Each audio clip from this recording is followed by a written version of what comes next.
John Locke argued that a legitimate government is bound by standing laws, known rules, and accountability to the people, not by the will of those who hold power.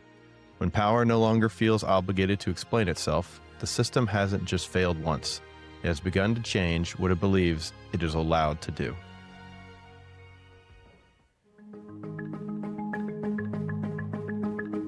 Welcome to Understandable Insights, Information to Intelligence with Sue Gordon, the national security podcast that gives you a competitive advantage, an elemental understanding of the world as it is, not how you prefer it to be.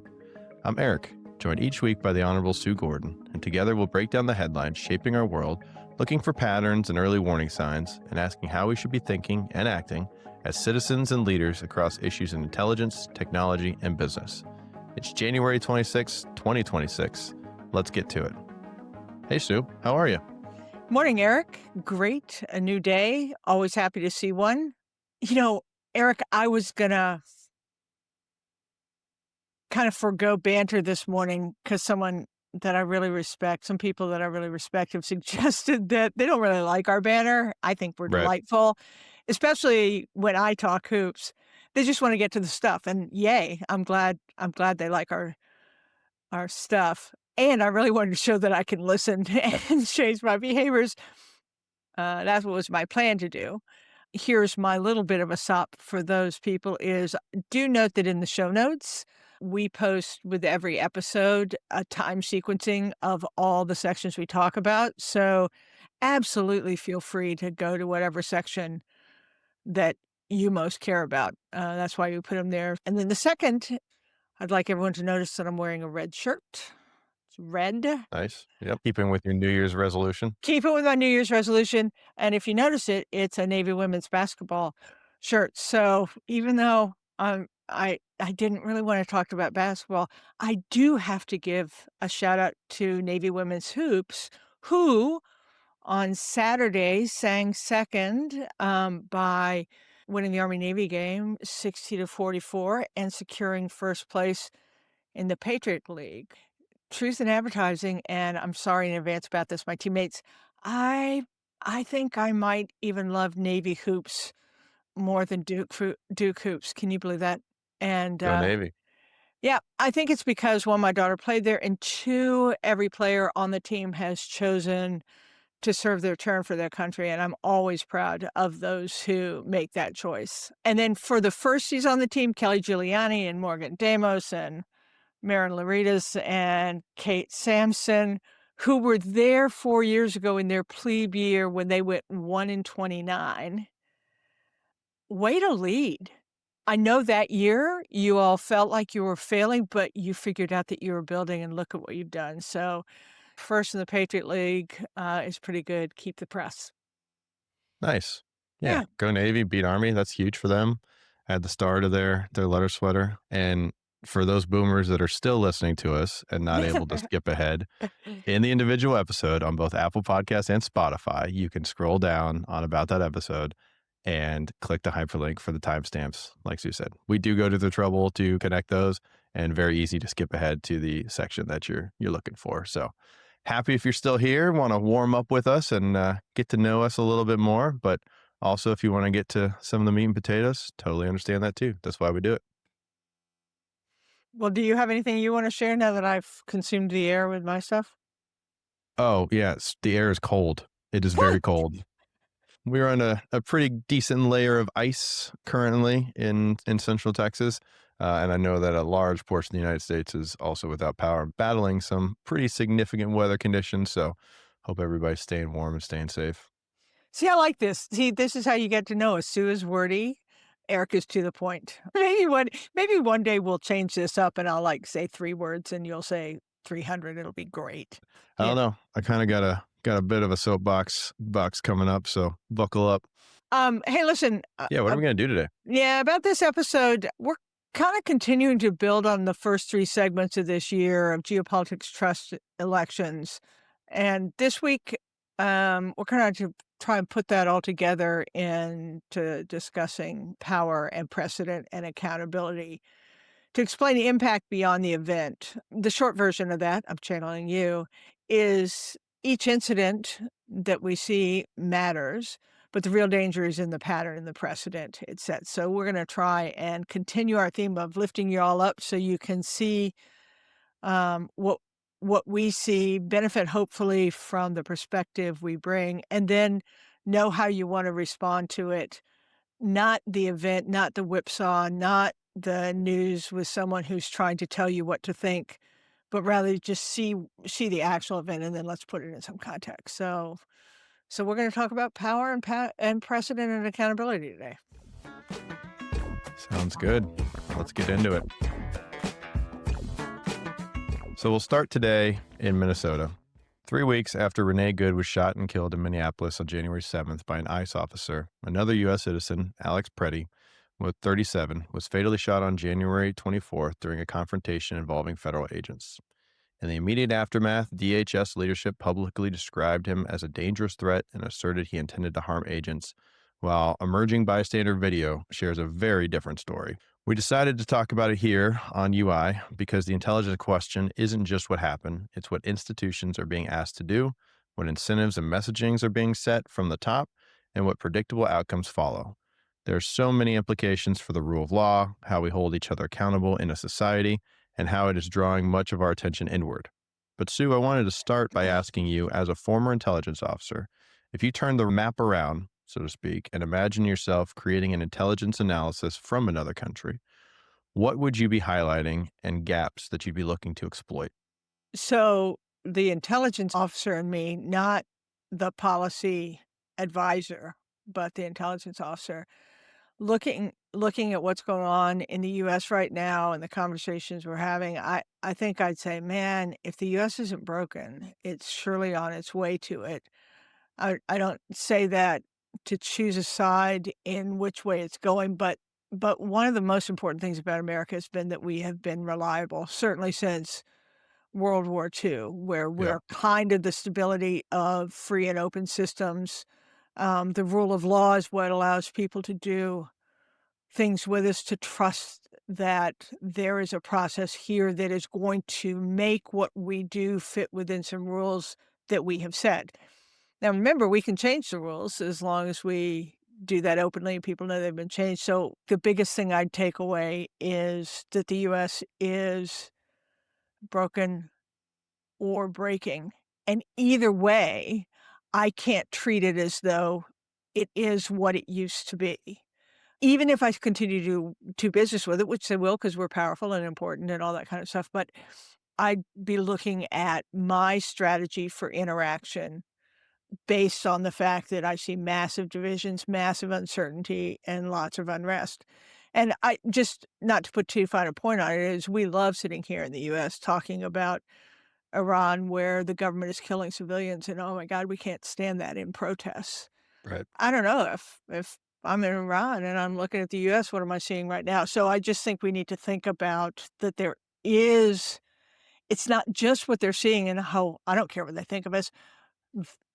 It matters, right? It matters for kind of global stability and all the people that are counting on it, and you're gonna see people deciding that they've got to adjust based on it. So that's one. I will say, I think behind your question was also, that's, how are people gonna use it and deal with this on the up and up?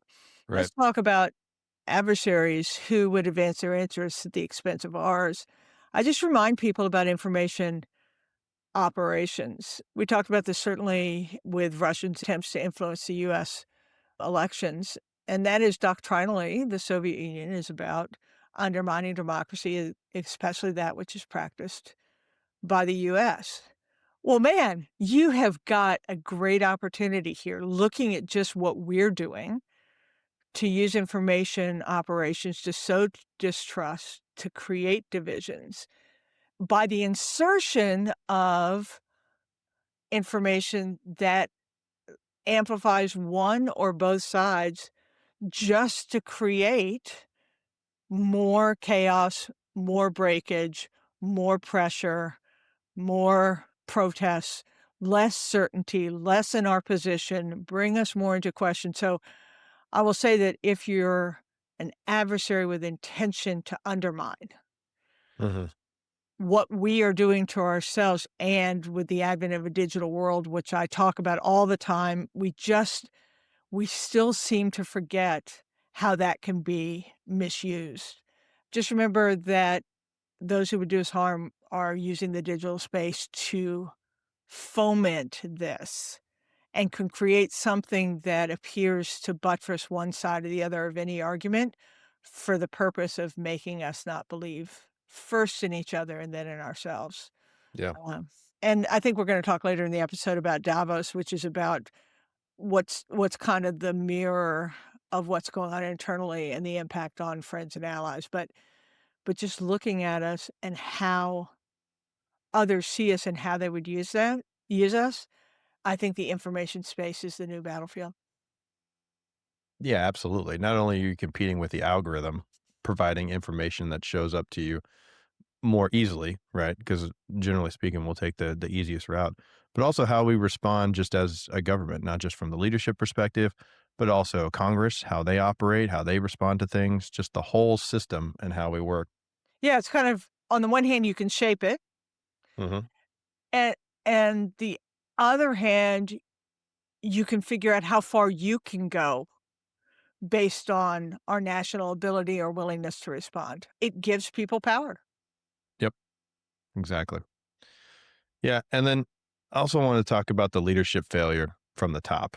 So this we've talked about it before. There's the terrible crisis management, either being fed inaccurate information initially or them just flippantly briefing it with limited information, wanting to get information out there early. Because no one wants to hear we're gathering all the information, we'll conduct an investigation, etc. But instead of making assertions and immediately pointing outside the organization is worse, right? When you have to walk it back later. We'll talk next about the respect that I have for ICE and Customs and Border Patrol individually. And ICE's job is inherently hard. Enforcement and removal operations, or ERO, is responsible for arrest, detention, and removals. And for years, a key part of that has been fugitive and absconder work with stated priority for people who present public safety or national security risk. After the second Trump administration came into office, ICE has gotten a lot more attention. In FY 2025, Congress appropriated about $10 billion for ICE and $20 billion for Customs and Border Patrols. Then in July, with the passage of the Big Beautiful Bill and reconciliation law, they added roughly $75 billion for ICE and $65 billion for Customs and Border Patrol in multi-year enforcement funding. By early January 2026, ICE was reported as employing more than 22,000 officers and agents. That's up from 10,000 when President Trump took office a year ago, about a 120% increase. And then the Big Beautiful Bill also set out funding to hire some additional 5,000 Custom and Border Patrol and 3,000 Border Patrol agents over the next 4 years. And so, specifically, wanted to talk about the narratives and metrics here.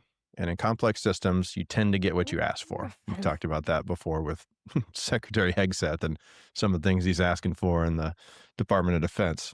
Yeah, when you want it Uh, bad, you tend to get it that way. exactly.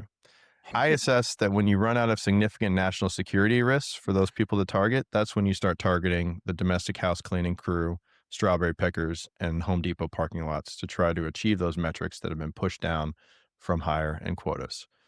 So, Sue, when leadership sets pressure signals like this surge language, looking for big arrest numbers and quotas, what are the predictable second and third order effects that we should expect on this trying to hit these numbers?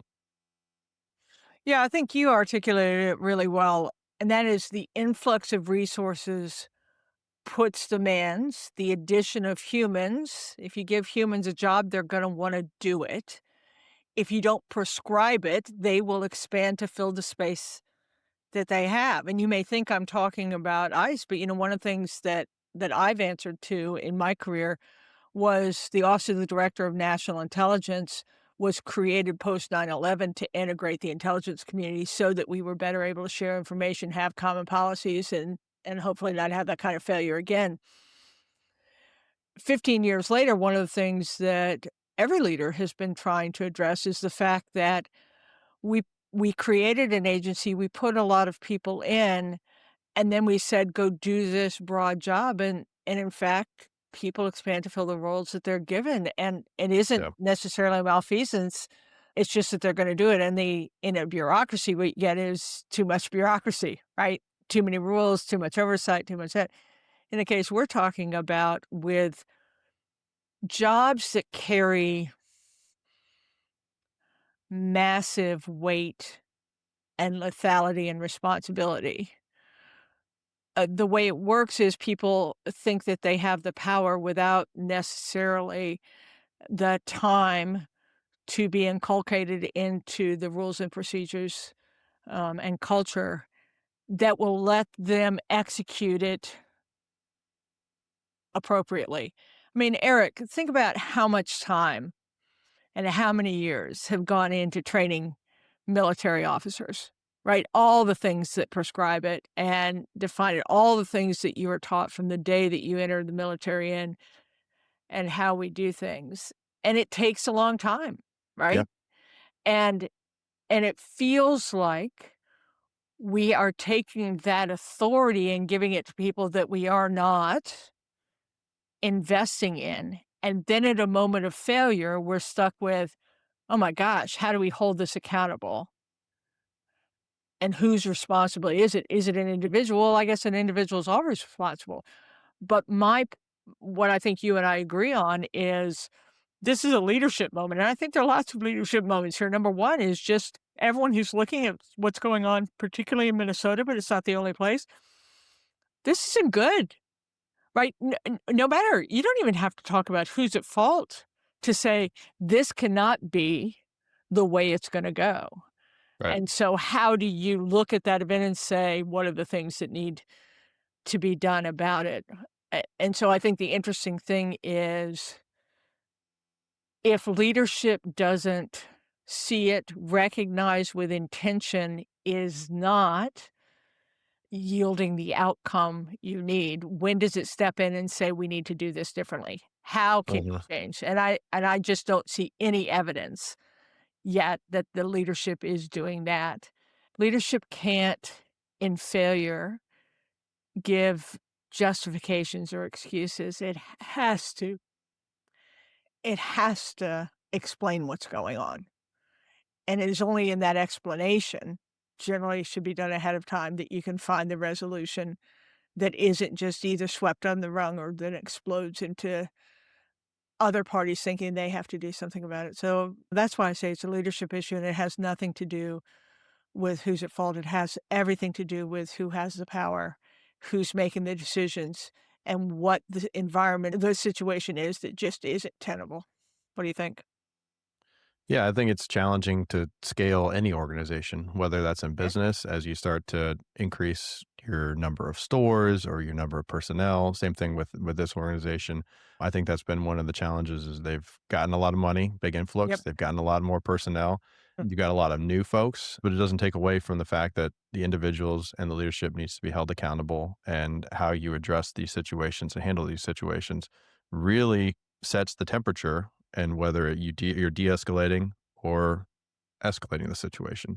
And I think we've seen a lot of these examples. We can look across the world and across history, right? History doesn't necessarily repeat itself, but it does certainly rhyme. There's a number of different examples of different countries and different societies that have grappled with situations like this, and some have handled it well, some have not. I know because we cite certain examples and they are under a certain administration that some can think that what we're trying to talk about is a political view of policies or actions based on which side we're on. This to me isn't about sides and it's not about rights because we all have the same one. It's about whether power is abusing privilege. And I'm serious about that being destructive for our nation.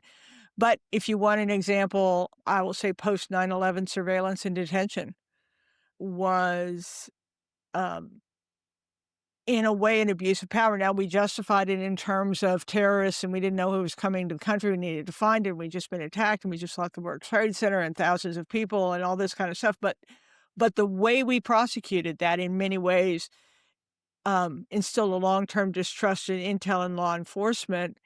It did lead to legal reforms, but we're still feeling the effects of that distrust. So, if you Yeah. think we're just picking on this event because it happens to be with the administration, I will tell you when it happens, it's always bad. I mean, the Great Purge of Stalin in 36 to 7 was, in a way, an abuse of power. It's not the same. It was much more physical repression, but it was an early dangerous echo of the same logic, and that is their loyalty tests and institution and intimidation. So I just feel like I need to say there have been other examples of this independent of this particular administration. We see how it goes. Great similarity there between 9/11. I mean, I don't have any numbers on what the personnel plus up was in the intelligence community. Military certainly plussed up, but definitely a situation of throwing a lot of money at a problem and scaling quickly. So some similarities there. And I don't think there was a single person that thought they were doing the wrong thing. It's just the escalation of government privilege tends to be problematic. And power in general wants to do it, which is why you have to have oversight and tension. And here's the rub. Part of the oversight intention is that which is affected by Congress, and part of the oversight intention is that which is affected by the American people. How do we keep those in check so they keep on putting pressure on our system to live up to our ideals Yeah. rather than going, nah, we're just going to pursue it. There aren't any easy fixes right now. What levers do you like, right? There's been calls for talking of, you bring Secretary Noem before Congress to ask her questions. There's articles of impeachment potentially, or even the latest has been not funding the Department of Homeland Yeah. Security through the most recent funding bill. I've got some concerns with that because DHS is much bigger than just Customs and Border Patrol and just ICE. So what do you think is going to be the most effective way forward? We're well beyond calling in the heads of the agencies Oh and yeah. making they have been, they were before that they were selected. They were not truthful in their answers as evidenced by their actions. They've been called in since, and they've been basically told the American people by way of their representatives, "I don't have to answer to you." And then you see this now. So I don't think oversight, hearings on the matter, calling them in are gonna be enough. I think a real investigation of what's going on writ large. I mean, there's just Minnesota, but then there are other things, and then the decision whether those people, um, can stay in their jobs. And even though they're presidentially appointed, they were Senate confirmed times past for hearing, even though how we effect accountability has to be public and transparent and explained. Boy, it is true that Congress has the power of the purse, and it really is the best one they have since the likelihood that we can make laws fast enough to change any situation is 2, and Slim just walked out the door. Be careful with that one, right? Because I think you need to be more surgical. I think Congress writ large, all the members have to take some lessons out of the shutdown before and say, no, no, no, we as a bipartisan group are going to take the issue that we think is most problematic. In this case, I'll say CBP and ICE and hold that piece of the budget, but not just do broad agency-wide that is gonna have a huge effect downstream, and then will become a political football where the accusation of "You're just doing that to do that" will just Right. be so Yep. profound. So I think, the actions that our government writ large needs to affect are much more surgical and much more definitive because we now have enough of a body of evidence to know how these leaders see their authority. And if that authority is outside, and remember, we have this Constitution thing, and there are a lot of amendments that prescribe what legitimate actions are and not. If they're going to do the government's job writ large, they're gonna have to be surgical, and they're gonna have to be meaningful and willing to stand up in a bipartisan way. I hope we're on the way there. We haven't seen much of evidence of it yet. I love the point about resources when untethered from doctrine and training and direction can go horribly, horribly wrong. Watch out for people who want to give you money to solve their problems, and I have experienced it myself that when you take money from the government, the very next thing the government wants is to know how you've spent it, and so Yeah. just the pressure you kind of like, "Yay, I got the money. It's gonna take me 3 years to scale up to do this," and then it's like, "No, a month is gone, you a twelfth of the money needs to be gone," and so Right, and what's the ROI on it? What have we right. gotten from that first dollar spent? Yeah, So I think there's systemic counter incentives that lead into it. The second thing is totally it's a Minnesota example, but it isn't related to this necessarily, and that is, look at all the money we surged to the states post-COVID as part of the infrastructure bill, as part of the COVID massive, massive amounts of money landing on infrastructures that kind of, in general, may not have been ready to receive that kind of money, hundreds of millions, billions of dollars coming in over time with the same expectation of demonstration of results. But also infrastructures that were already themselves really struggling to recover from the pandemic. And so what do you see? We're now seeing examples of fraud that people who weren't able to watch all the resources being spent ended up spending it not properly. Government agencies that were responsible for overseeing it didn't have the staff or energy or wherewithal to oversee it. And so, this idea of a flood of resources against an infrastructure that is not prepared to receive them can create its own set of problems. sure. But you have to look at it and say, okay, who's in charge? What do I need to do about it? You just can't be afraid to say, "Woo, didn't see that coming." Yeah, certainly a causal factor, not the Right, only one, and right. not even maybe the primary symptom, but definitely something that contributes to the environment. And I think it's a tough environment for these men and women who are serving this mission, right? And that's why I want to separate some of the respect for the people doing the hard job and the scrutiny of these incentives and messaging that's coming from the top. It's one of the themes we've echoed in previous episodes, the respect and appreciation for frontline workers, which I think some of these ICE and CBP agents are. I previously served in reserves with a Marine whose day job was with Customs and Border Patrol, and he was serving high risk warrants. Very dangerous job, kicking in doors of drug smugglers and people associated with cartels who were pretty bad dudes. What many military members signed up to do with an intent of going overseas, so we keep that type of threat away from our families here at home, not in San Diego, California. But we also signed up to peaceably protest and protect that right for all Americans and to be able to say things that we disagree with. But some of the way that these agents are being treated reminds me a little bit of the troops returning from Vietnam back in the late 60s. You can disagree with the war and you can disagree with the policy, but thousands of agents signed up before 2025 and the surge. And with an optimism, I have to imagine, to try and keep us safe and keep their families and this country safe.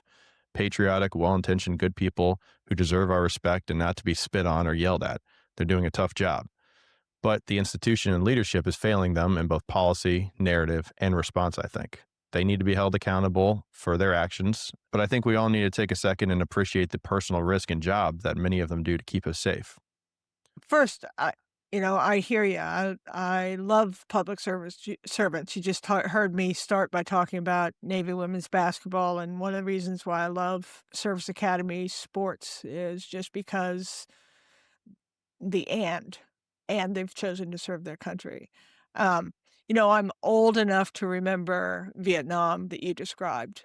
I saw that.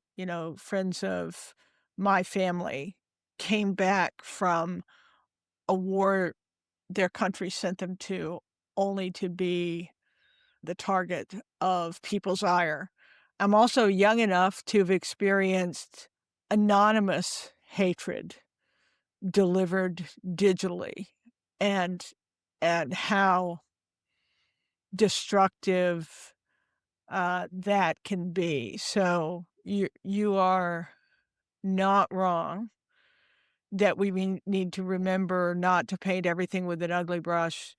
I'm horrified about what happened in Minnesota anew over the Mhm. weekend because I think we do see what happened. But I will say that if you're someone who's looking at videos, there are videos out there where you see a very respectful officer saying, "Ma'am, step back," or "I need this." And even before they can say anything, they're just being verbally attacked.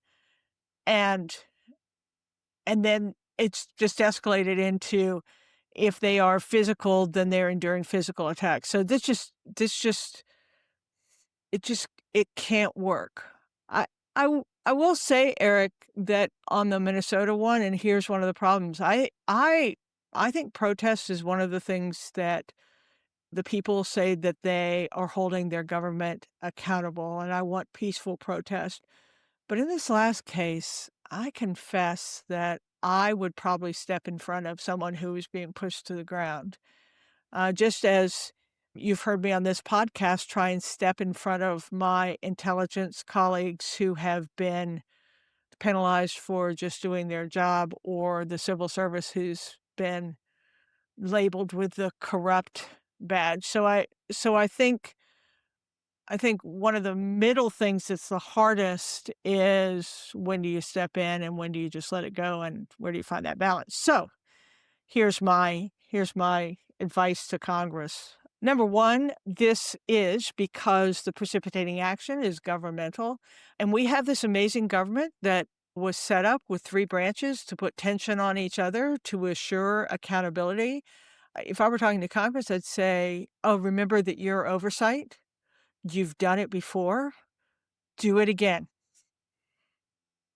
I've been hauled in front of Congress for things that I have done as an intelligence officer, and I would love to say, "Hey, I've got a hard job. You can't expect me to get it right." But that accountability is still important. So my first would be to Congress, do your job, especially of oversight. And then to the executive branch is you have to allow it.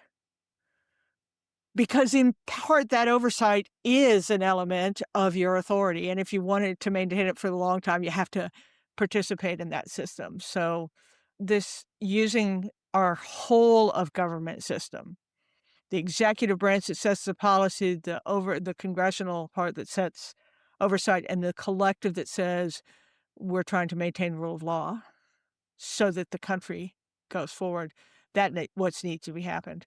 To the organizations involved, and I take your point about how new they are and how beefy they got fast.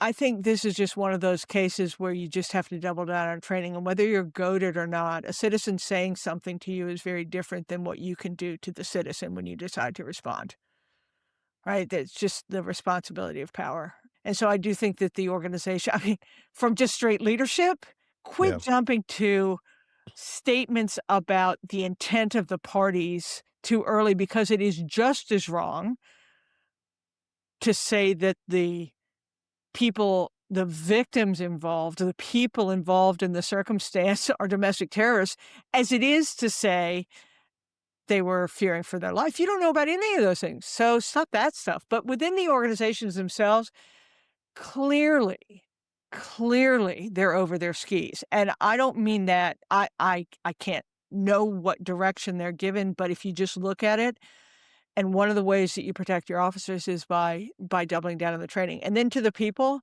are America. I feel really strongly about exercising our rights. I think if you think that there's something wrong, I think you do have to exercise your voice.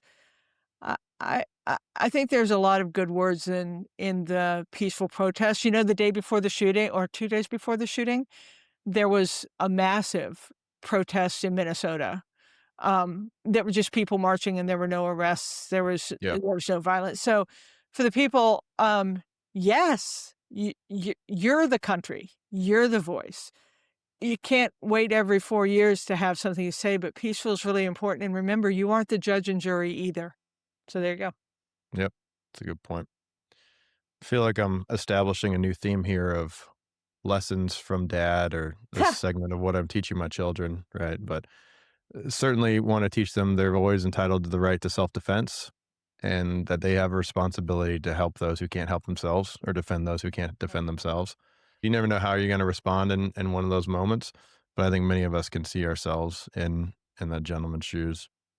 Not just taking issue with the leadership at the top of Department of Homeland Security and Customs and Border Patrol, but also some of the framing and selective information, not just that leadership takes, but also the media and people and throughout the government and country. And in moments like this, unfortunately, we see outrage turned into principle and people fall into the consistency trap, recycling the same arguments depending on whose side benefits. How do you approach this information and how do you analyze it yourself? Combating against your own preconceived notions, right? Because we all have inherent bias and ideas on what's going on, and also against your previous worldview when some of this information and events unfold. Here's how I do it. The first is I remember that in our environment, just because they say it's news, it's kind of like a documentary isn't true just because it's bad, black and white. Everything that gets presented to you that is trying to shape how you think is something that you should examine for yourself, right? Not what you should think about it, but start like an intelligence officer in terms of what is. Be inductive about this. Intelligence is all about looking at what is and then trying to understand what that means. Deductive is I need to prove a theory of the case. And so much of what we get is someone trying to get us to an agree to an agenda by the way the information is presented. So what I would say first is just look at what is. Eschew anything that's trying to tell you what to think, and then do your own hunting for information about that lets you better understand that. And when you do that, you're going to see every argument, including the why do you have a gun there? And the he can have a gun, right? So start with just the facts of the case and then run a quick who benefits from this? Yeah. And what principle is being applied? Consistency. Again, choosing just this event, most fascinating thing to me, and one of the things that sends me over the edge is intellectual dishonesty. So Alex Pretty couldn't have a gun, even though it was holstered and he was registered to have it. But Kyle Rittenhouse in 2020 could go to a protest with an AR-15 that wasn't registered to him and shoot people, but that was his legal right to carry a gun. But now this guy should have known better. So again, look for those things that whether the right is being applied consistency rather than it's being applied based on your perspective. Be careful of people using the same arguments. When you start hearing the same arguments over and over again, yeah, I think you and I were talking the other day. One of the things that vexes me the most about where our political system right now is we keep having these party line votes. And Yeah. how is it possible that every member of Congress, based on the party they're in, thinks that each bill is either right and wrong? I mean, that just seems insane to me that every single person would have the same argument. So the other one is when you're listening to things, just be careful of repetitive arguments and just thinking that because you hear it a lot, let's see what is, and then let's try and understand what's happening. And that's how you're gonna see the pattern, the precedent. Because those of us on the outside just are not gonna be able to get inside to know everything about it, but you can seek to understand what's being said, and which is why one of the most important things for a government to do is to explain what they're doing, not justify what they're doing. Because if they'll explain it, we have more opportunity to understand it. And if you justify it, you kind of come down to saying, which side do I like? No, I think that's really good, and that's how you take the information that you receive and how you analyze it, and it becomes intelligence for you, right? And one of the goals that we're trying to do here is just present a different option and a different way of looking at things and asking the question. And I'm going to drop a second dad theme here in as many segments, but you can always ask why, right? And it's not just because I said so. Always ask the question of Yeah. why. Yeah. And your why and why I'm doing that, especially the more power you have, that really needs to be addressed ahead of time. After the fact, just human nature, it calls that into question. And so let's go with some non-Minnesota examples. I think the federal government needs to explain whether Taiwan is a national interest or not. Because if for some reason there's a crisis there and the shooting war starts, man, it'll be too late to explain what our action is. So you got to have these discussions ahead of time about what the basis for your actions will be. In this digital world, statute and policy won't create enough guidelines on how to protect data and how to use AI. So if you are a producer or user of tools and data, you better have your own ethic around how you bound use that is articulatable before you get into a problem. So the idea of why is good, but it's why when. I think Mhm. that is super important the more power you have, because as soon as an event happens, you're now a party to it. Yeah, and that's the value of precedent too, right? And establishing. So we've got the written laws, and then we've also had the historical interpretation of those laws, how they've been ruled upon by the judiciary, and the way we conduct ourselves. Mhm. Let's get back to some of the precedent setting and this question of federal versus local authority and the idea of unraveling. We've already talked a little bit about federal and local authority, but you had an appearance on MS Now's White House Deadline with Nicole Wallace last Friday. Great segment for those who want to go back and listen to it or watch it. And one of the things Nicole brought up with you was this article by David Brooks, an opinion piece where he's talking about we're in the middle of at least four unravelings. First, the unraveling of the post war international order. Second, the unraveling of domestic tranquility, wherever immigration customs enforcement agents bring down their jackboots. Three, the further unraveling of the democratic order with attacks on Fed independence, excuse the pun, trumped up prosecutions of political opponents, he writes. And finally, unraveling of President Trump's mind. So I'd like to forego the discussion of the fourth. We'll leave that with Mr. Brooks. I'm not there, so I'm not gonna say. Yeah. But what is your reaction to this unraveling idea and also the precedents that are being set in the federal local relationship? This is through funding leverage, the idea of sanctuary designations and delegation programs. We can talk state capitalism, government investment, and private Yeah. companies. Intel got kicked in the pants last week with their earnings call after the government's investment in Intel taking that 10% stake. But which of those precedents are most likely to outlast this moment, Sue, and to be used in a future administration? Let's allow that the environment in which we're trying to affect our constitutional republic has changed, right? Let's assert we have the same ideals. Let's acknowledge that the environment has changed such that the way in which we have affected those are no longer working, and that now can either show unraveling, or I guess it could be purposeful change. I think it's more likely that it's unraveling.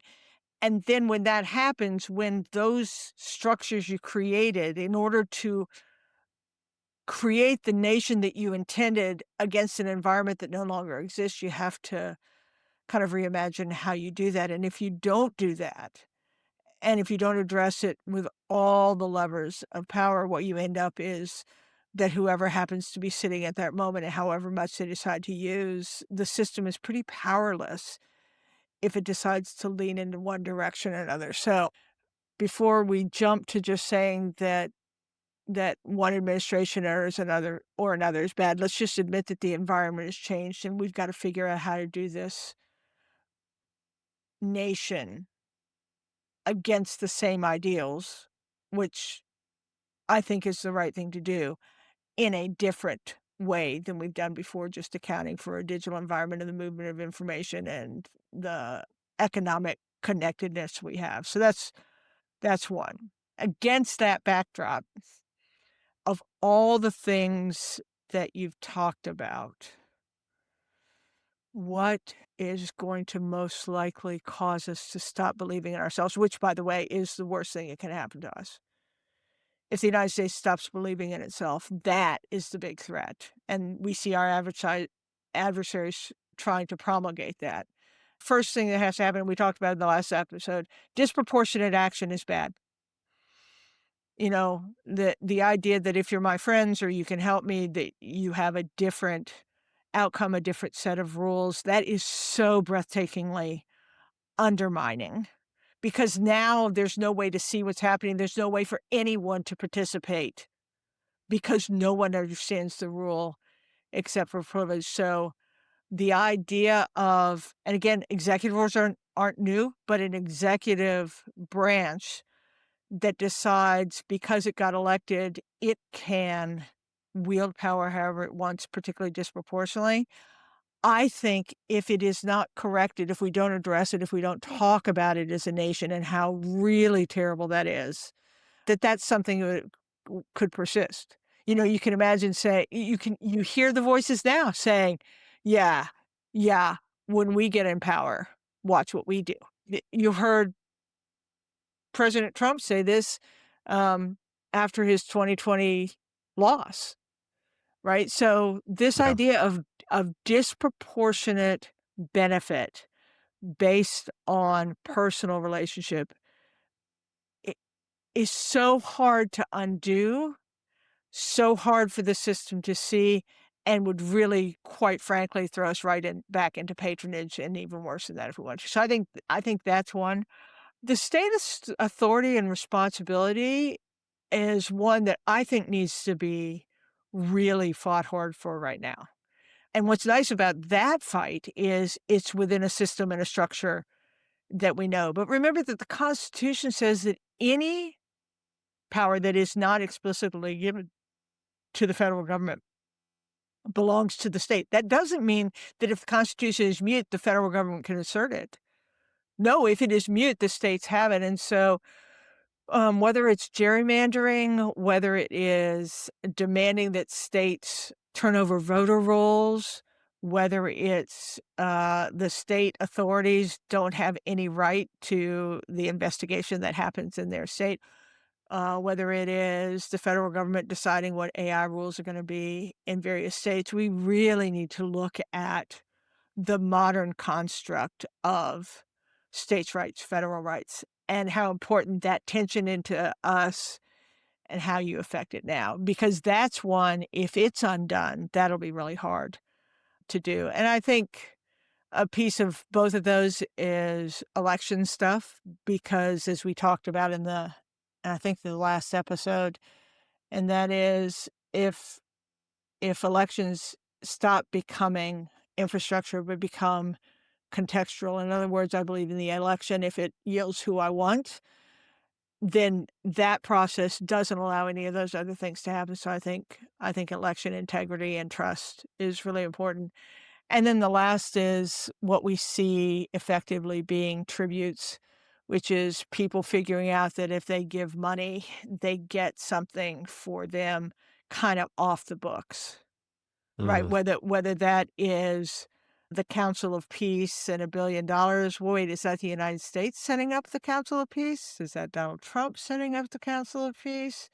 Where does the $1 billion go? How does it get used? Do we still have appropriations? How do the American people decide how that happens? So this notion of if I have money, I can get something, uh, and that includes down to the corporate level that you mentioned, which is I want preferential FTC adjudication.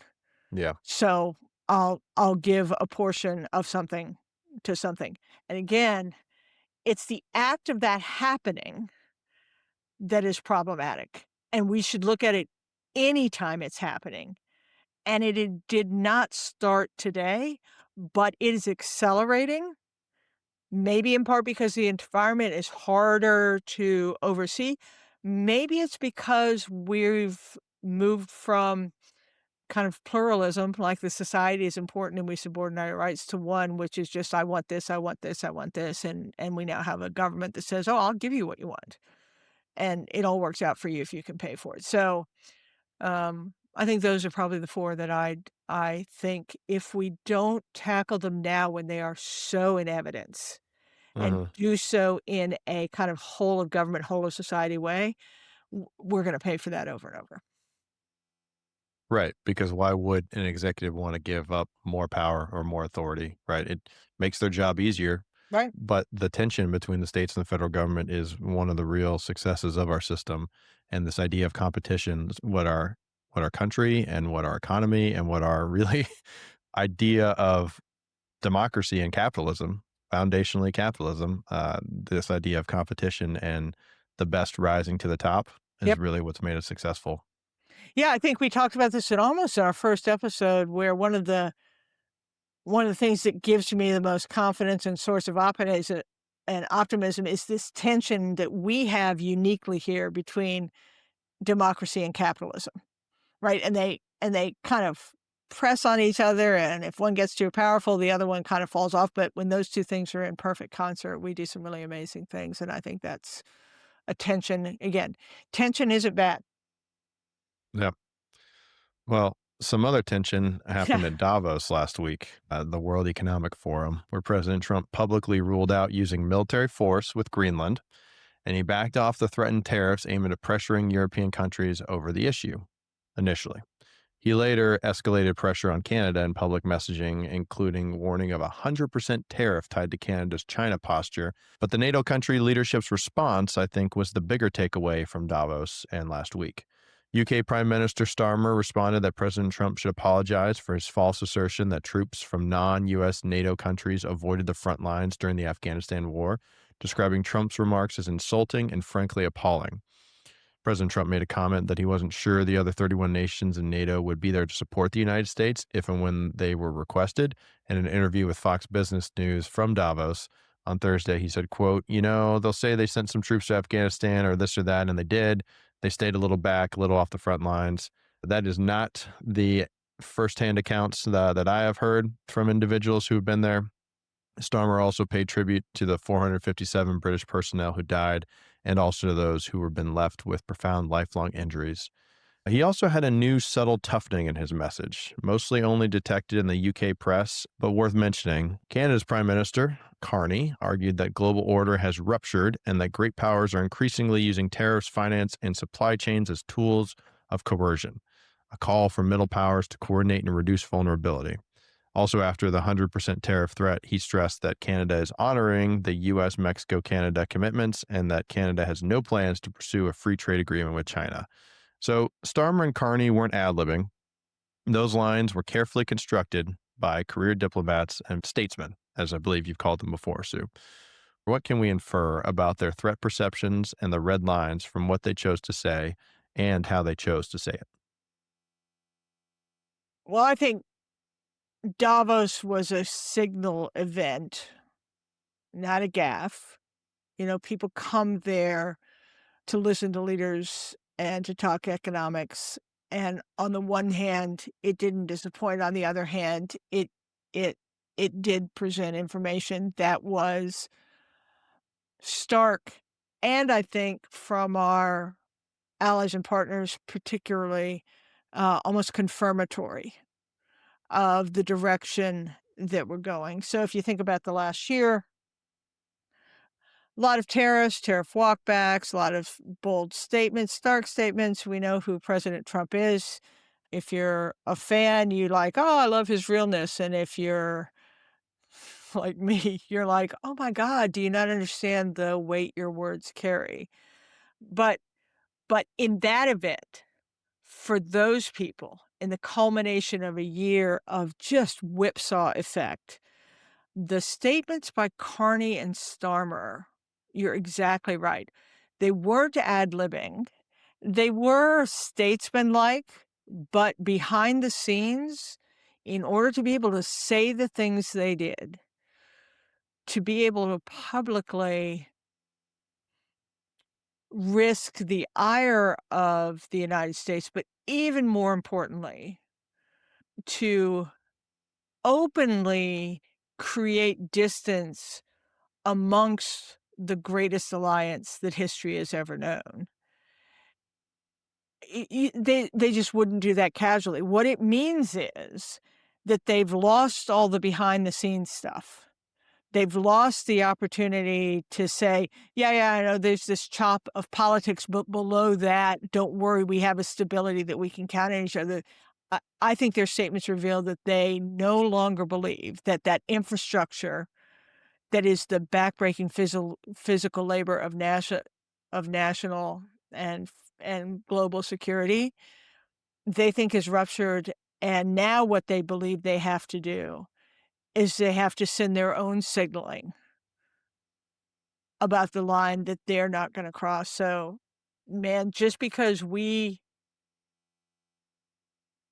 have a president who will say things casually, then walk them back, I encourage you not to misunderstand that those leaders would never do something casually, and it means behind the scenes, they're doing a lot of preparing for other arrangements that will allow their nation to survive successfully.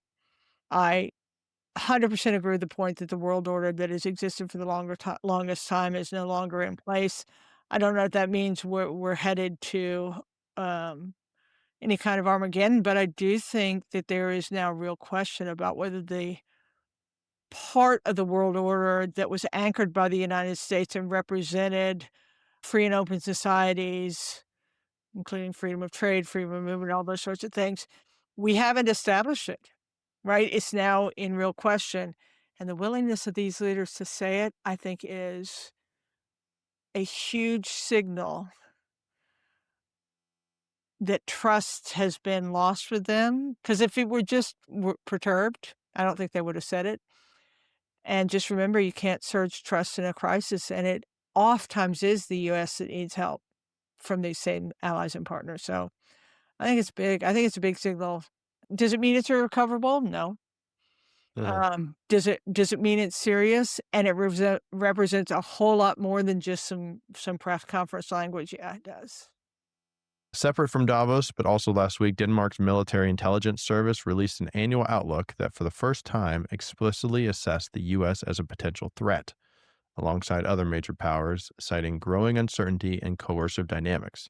You may recall from episode 8 of the Understandable Insights podcast back in September, we talked about Danish officials summoned senior U.S. diplomats over reports of U.S. intelligence collection and alleged covert influence operations related to Greenland. You know, it's a big old goofy world now. I don't know that we've talked about here on Understandable Insights, but one of the least known functions of the intelligence community is that it has a lot of relationships with foreign intelligence services, all of them, as a matter of fact. And throughout history, that channel has been used to have candid conversations, whether that is to express discontent or to make offer, and that the Danes would go public and say they think the US is a security risk, rather than say what the Germans did post 9/11 that says, "Hey, bucko, what are you doing spying on allies?" Below the surface is, I think, a pretty stark thing that the Danes would call out a longstanding partner that has been this third rock of world order and call him a Hmm. security risk publicly. I Yeah. I I just I'm surprised, and again, maybe that's where the world is gonna turn, right? There are no secrets anymore. Secrecy doesn't have the same leverage and advantage it used to have, but I will still say for these nations to come that boldly out publicly and say these things, I think is a signal that Yeah. we are losing their trust, and that will have consequence. Yeah, even if it's an OSINT world, this is still unprecedented, right? Yeah. And those channels have been extremely important for diplomacy. It's part of the reason probably our intelligence agencies nest themselves within the State Department, right? Because that's another avenue of, or a reason, another avenue of diplomacy and Mhm. communication, even when some of the more formal channels break down, right? Right. Same thing. How we do what we do will necessarily change. That we have to have some basic tenets of how we behave so that we can be trusted in order to lead the free world that benefits as we do from that alliance. Yep. You gotta find a way to achieve the same effect, albeit differently, and I think we're struggling with that. Well, today our goal was to talk about how each incident matters, but that the real danger is the pattern and the precedent it sets.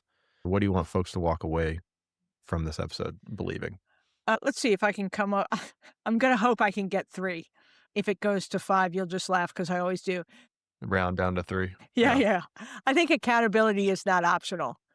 It is, in fact, for our kind of government, the source of legitimacy. So that's one. Accountability just isn't optional because I said so. Just it doesn't work for parents, and it it doesn't work for a nation. It doesn't work if power acts first and explains later. It just doesn't. That whole notion of you can't surge trust in a crisis, Mhm. you build that ahead of time. How about this? Maybe I'll stop with the last one. Precedent is set by what we excuse. not by what we celebrate. And power Uh, has to be defensible regardless of who is affected. And I'll stop there. Precedent is set by what we excuse, not what we celebrate. Yep. I don't. Well, what are you watching? Kind of relevant to this episode, what the state of Minnesota does. Yeah. Does it, you know, kind of says, no, we're an important part of our national structure. And so we have to, even though it's hard for us, we have to stand up and do what we're supposed to do. I've been on this bandwagon and maybe I can become so annoying to all our listeners that they'll turn around and call Congress and say, "For God's sake, do your job so that Sue will shut up." But what the con what what Or the she's gonna talk about more basketball. or she's gonna talk more about exactly, curses.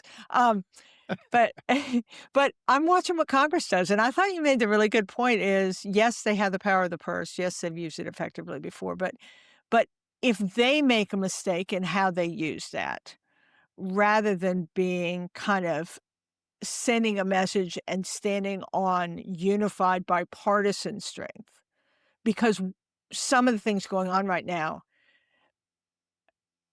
if you're benefiting, you can think that it's okay, but look at it in terms of right versus privilege, and I think you'll come to a different thing. So I'm watching what Congress does. Um, and I guess I'm watching what the people do, kind of my 3 levers of power. Can they find a way to exert pressure and exercise voice? And I think I heard Scott Galloway say this on his podcast, Pivot podcast with Kara Swisher. And he said, protests are great, but he's not sure that this administration lives them. But, if everyone decided that they would stop spending money on consumer goods, that would send a message that would change the administration's thinking. We saw it with Greenland and what the stock market did. So it'll be interesting to see what the people do. But seriously, individual attacks on individual incidents are unlikely to make a big difference. Keep exercising your voice. Keep filming because that's okay. But let's think about ways that are likely to be successful to make the change. And then the last Right. is the talk of the Insurrection Act hasn't gone away, and I'm looking to see whether that talk cools down towards some of the solutions that we've suggested, or whether that is a choice that would be made to just say, "Because I said so." So I'm watching the Insurrection Act. How about you? Yeah, I think there's a few things outside of our borders that are going on. Iran's crackdown and some of their lethal response to their protests is worth watching. The Lincoln Carrier Strike Group is steaming west. They're on their way from the Pacific to the Persian Gulf, or the Arabian Gulf, depending on which side you're on. One of the stated reasons for lack of military action initially was lack of resources in the Gulf, and so we'll see what comes of that. And then also this Yeah. Greenland deal framework that's still coming out. It was talked about after the initial speech in Davos, but what does that framework actually entail? U.S. is getting all the authorities that they want, but Denmark and Greenland are still going to be sovereign. Like, what exactly is in this deal that we have the framework for now, and how that plays out? I'm watching those. Yeah, those are good. I just kind of one more show announcement from us. There are a lot of other issues that affect national and global security.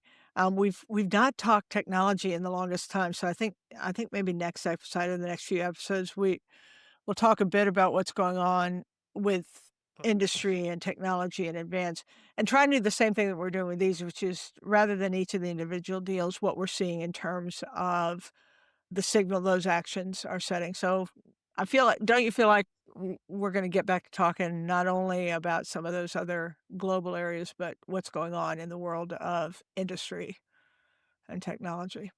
Oh, absolutely. This Greenland deal is Golden Dome is central to this Greenland deal. Yep. So we've got a lot of space stuff going on, AI data centers, and Yep. companies agreeing to pay for their own power and the Yep. cost of utilities. That's central here. Utilities during the winter storm that much of the country is facing in this Right. winter. And then there's even a cool article out there about a new Afghan stablecoin or an Afghan Yes. Bitcoin that's being used for aid funding. Kind of cool. So maybe we'll talk about that next week. Yeah. So lots of stuff to come. I think we just didn't feel like we could let this episode go without talking about Minnesota and Davos. Um, Yep. Pretty big moment. But That's what we're watching and how we see it. Thank you for joining us, and no doubt there's more to come. This country's strength isn't in its power, industry, or federal government, but in its people. So thanks for joining us. We're so excited to be with you for a second year. We'd love to hear what you think of both our direction, focus, and insights. It's a conversation that we want, even though your adulation is always nice to have. So join us each week for Understandable Insights podcast. And as always, go forth, do good, and for goodness sakes, be kind to one another now more than ever. Thanks for listening.